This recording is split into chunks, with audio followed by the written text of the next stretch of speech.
Hi everybody, this is Lucy from Sweet Poppy Stencils, and a technique that we've been promising to do a video of is our beautiful grid technique using our grid stencils, which is quite a large stencil.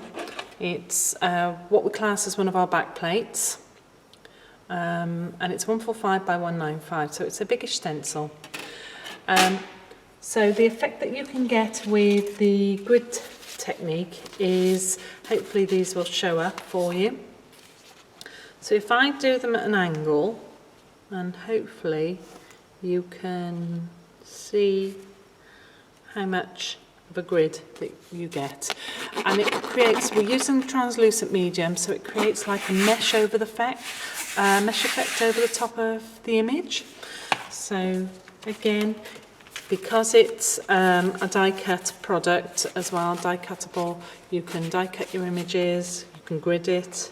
So I'm hoping that you can see it and get an idea on how much of an effect you can get.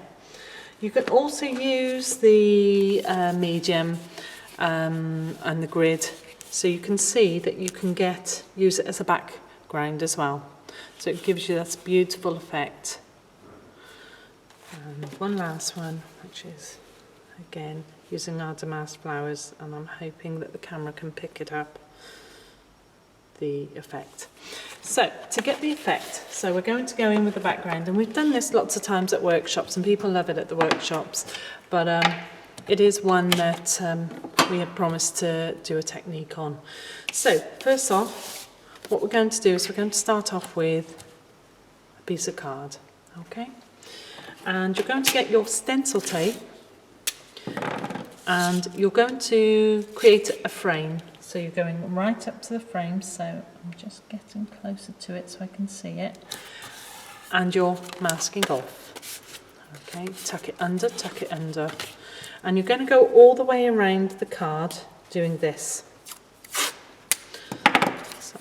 Hopefully that's long enough. Sorry if my head gets in the shot. Hopefully it won't. And again, just making sure that you're right up to the border. And I'm using Anna Marie Designs 300 stamping card. It's really good quality. And again, with your stencil tape, take it right up to the border. So making sure I try not to leave any white edge, and I'm going right up to it. And making sure you're stuck down.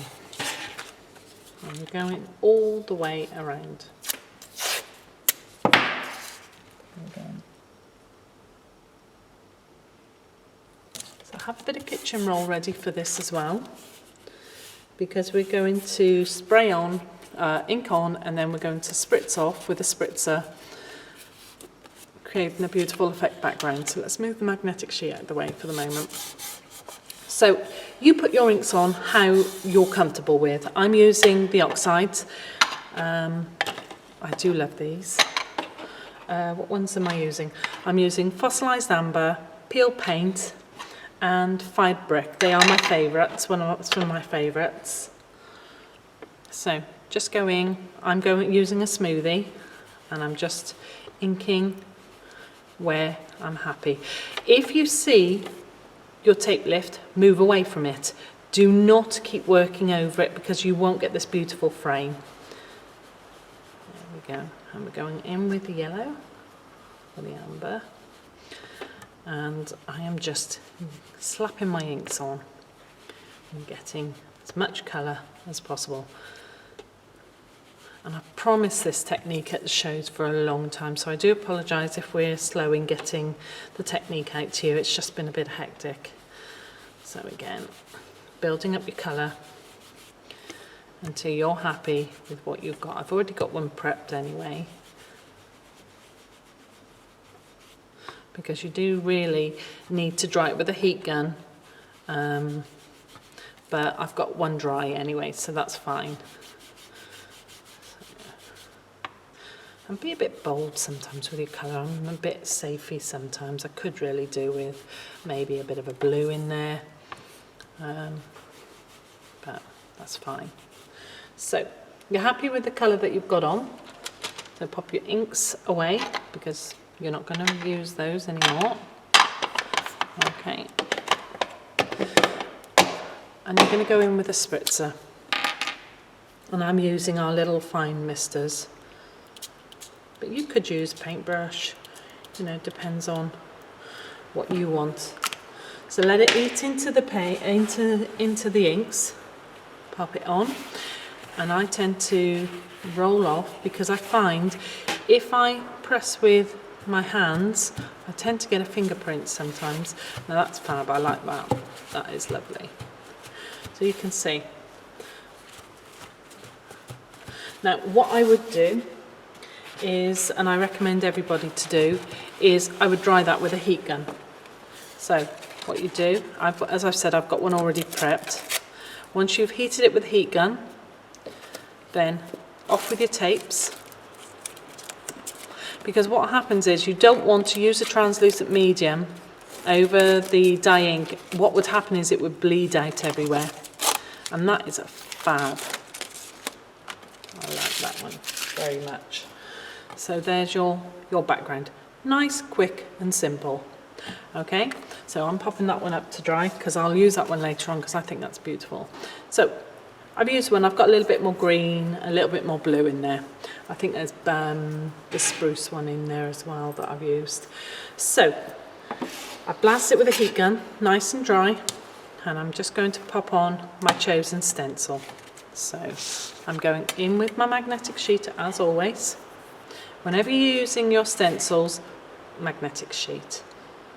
So pop him on. And this is our beautiful wildflowers. This is a very old stencil of ours, but it's just a classic. It just doesn't age at all. So there we go. Sorry if there's any noise, it's just decided to rain. You can hear it on the roof. There we go. Now, normally if I'm at home, I would make sure that I put post-it note or something underneath there because I'm terrible for fingerprints. I'm really bad for fingerprints. So what I'm going to use is, because I'm using a translucent medium, what you can't use is you can't use the black paste and then go over with translucent medium, because what happens is the grid is not flush. So I'm using a black archival ink, and it gives you a real good solid black. So my smoothie, and normally I've forgot my black smoothie, so I'm having to use my other smoothie for this, but that's fine. There we go. So normally I put about 3 layers on top. So, and we're just sponging through, and I'm using one of the smoothies, the little egg-shaped smoothies, and I'm going through bit by bit by bit. Lovely. My kind assistant has brought me my good old black one.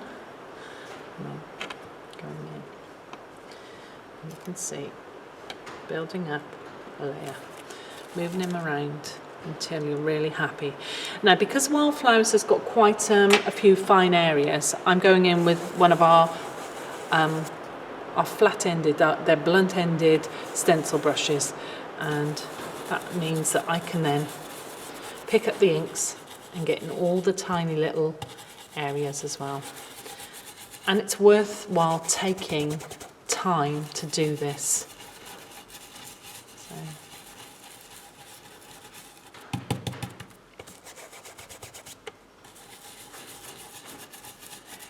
So we're moving the inks.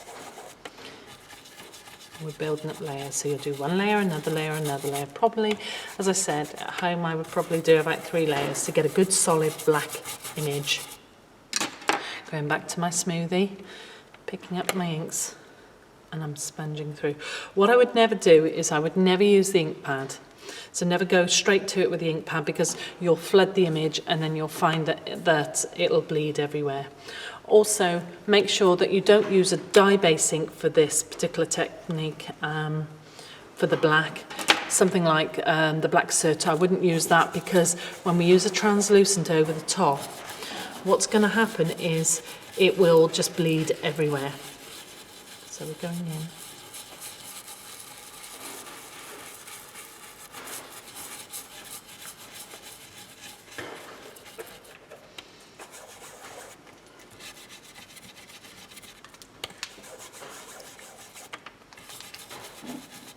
And the archival will dry quite quick, so you don't really need to blast it with a heat gun. You can do, but I tend not to at the shows, but we'll see. So I'm trying to just get into all the tiny little fine areas, because you want your, if you've got stems on your flowers, you want the stems to come through. And the whole point of Sweet Poppy stencils being designed in stainless steel is the intricacy of the design. So we want stems and leaves to look like stems and leaves, not great big thick, you know, cut lines. So I'm quite happy with that. So pop that away, and I can pop that away. Lid on. And we're just going to take this off. Now, what I can't stress is wipe your hands. So I'm terrible for getting finger marks on everything. And there's nothing worse than doing something beautiful and then getting a finger mark on it. So we're just going to lift up and off. So you've got your image, and that's beautiful. So this is the stage where if you wanted to, you could then stamp your saying on or put something on, but you must stamp it straight away. Okay, so at this stage, this is where you stamp. So if you want to dry it with a heat gun, then blast it with a heat gun, but I'm not going to, I don't need to, it's an archival ink. So to get the grid effect, you're going to line up this line, so the horizontal line with a horizontal line across here. What you don't want to do is you don't want to fit that right over, because you've got nowhere. Once you try to separate them, you've got nowhere to grip it. So offset it. So I'm just going to come in close so I can see and make sure it's nicely lined up. So I've got enough grip space. I'm going to pop that on. So back on my magnetic sheet, and this is where we go in with the tapes. So we're taking our first tape right up to our border, and then we're going to take our second tape, and again right up to the border point.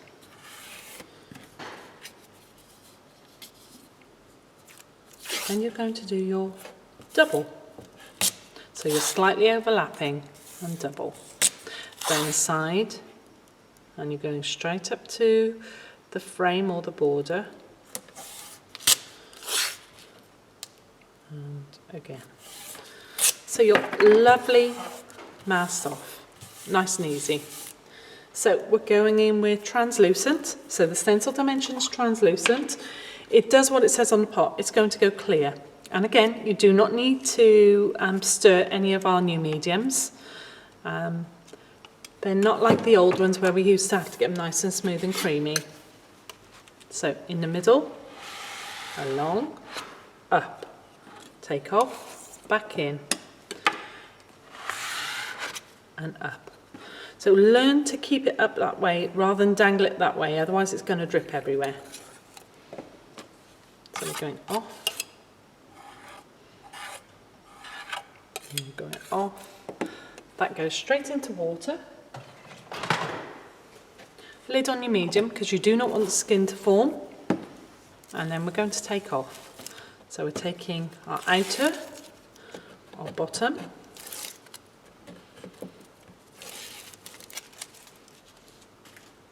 and then one of our tops.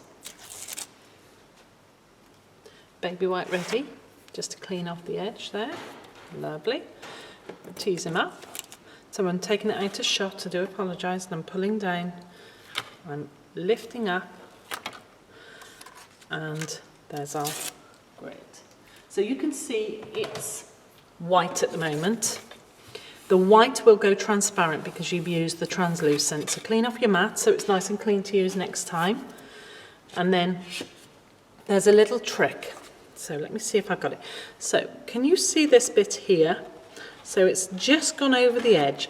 Get your spreader, nice clean spreader, go up to the border, pull it away, clean off, check. Going up to the border, clean off, and again, go up to the border, oops, clean off. There we go. Lovely. And there you have it. There's our beautiful, and it will go clear within about 15-20 minutes, and then it's just a case of, once it's dry, just popping it onto a mat. And you can put your sentiment. You can't stamp on top of the medium, but what you could do is you could create a little tab and pop it on there if you wanted to. But there you go. That's as easy as it can get.